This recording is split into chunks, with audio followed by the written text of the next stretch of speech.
la diplomatie, c'était essentiellement des ententes entre deux pays seulement. Donc, sur un bien ou une ressource. Bon, je cite par exemple le cas Majorca et Tunis. Donc, la diplomatie environnementale au début entre la Tunisie et l'Algérie, c'était la gestion de ce cours et de ce principal cours d'eau. Bon, et au fur et à mesure, la diplomatie elle a été développée pour introduire des sujets plus importants au niveau planétaire.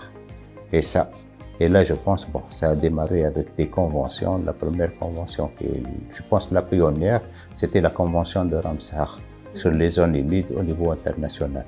Et là, ça a commencé à se développer au niveau d'une vision globale, je dirais plus scientifique, stratégique, de vision planétaire.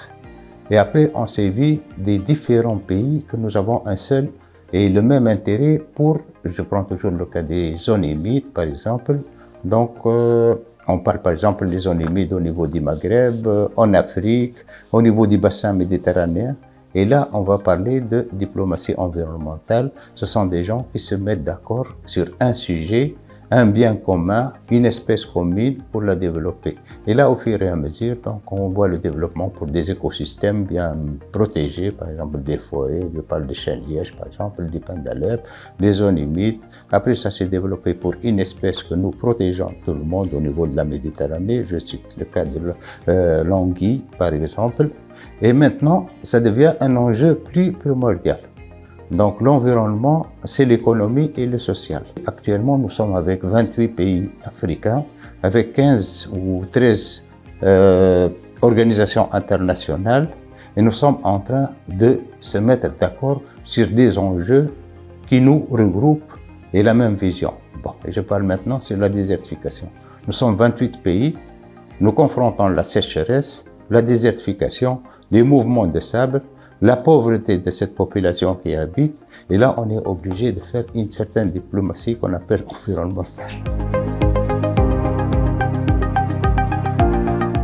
Nous avons des compétences ici, nous avons une certaine expérience, nous avons un savoir-faire qu'on veut l'utiliser au niveau national, mais qu'on veut bien le faire confondre et plus de visibilité de pays. L'eau, ça nous intéresse. Nous avons passé par 7 années de sécheresse. Vous connaissez un peu la situation des pays. Il y a des étés où nous avons souffert. Il y a un manque pour l'agriculture, un manque de gains même au niveau de l'export du pays. Donc il y a eu des impacts économiques et sociaux. Et donc on est là pour le faire.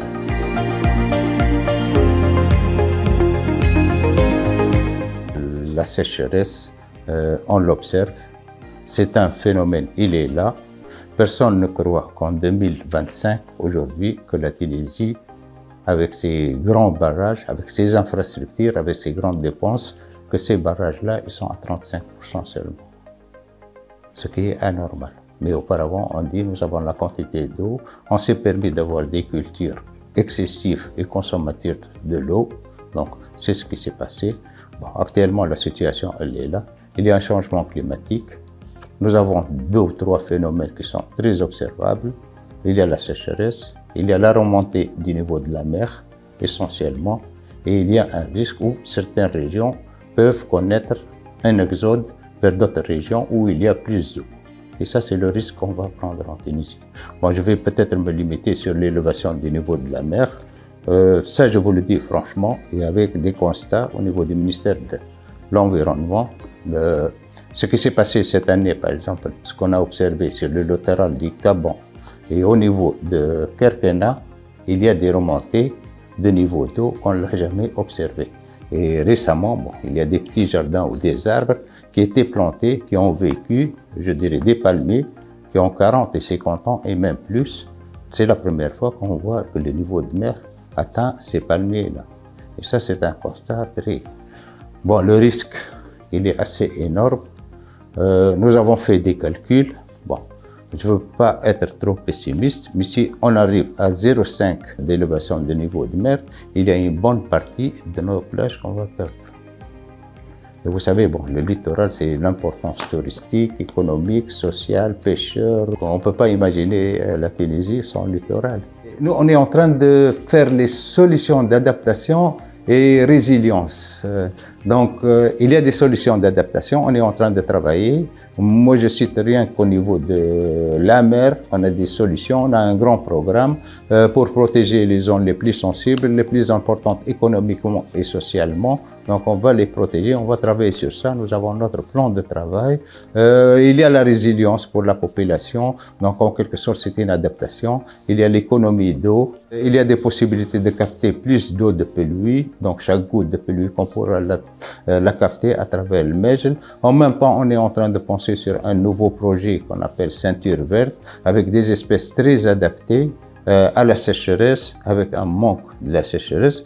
Et bien sûr, on est en train de penser même au rythme de consommation des Tunisiens, donc essentiellement sur des produits plus écologiques et moins consommatrices de l'eau. Pour la terre, c'est notre capitale. Je le dis, l'ard est le col fi Tunis. Donc pour nous, protéger notre terre, la conserver, la développer, l'enrichir pour produire, mais en même temps qu'elle est notre berceau.